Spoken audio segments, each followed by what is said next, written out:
Welcome to the SKU Creation tutorial. In this video, we'll walk you through how to manually create SKUs in the portal. There are several ways to create SKUs in the portal.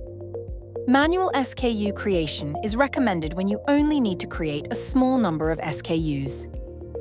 To get started, click Create SKU and select Manually Create. Then fill in all mandatory fields required for submission.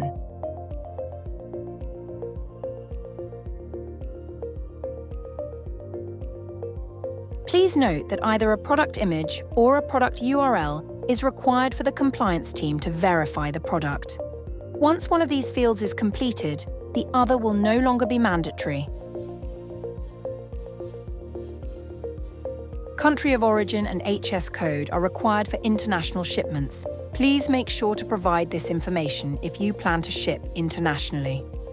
Some information must be configured at the fulfillment center level, such as country-specific compliance requirements or packing preferences.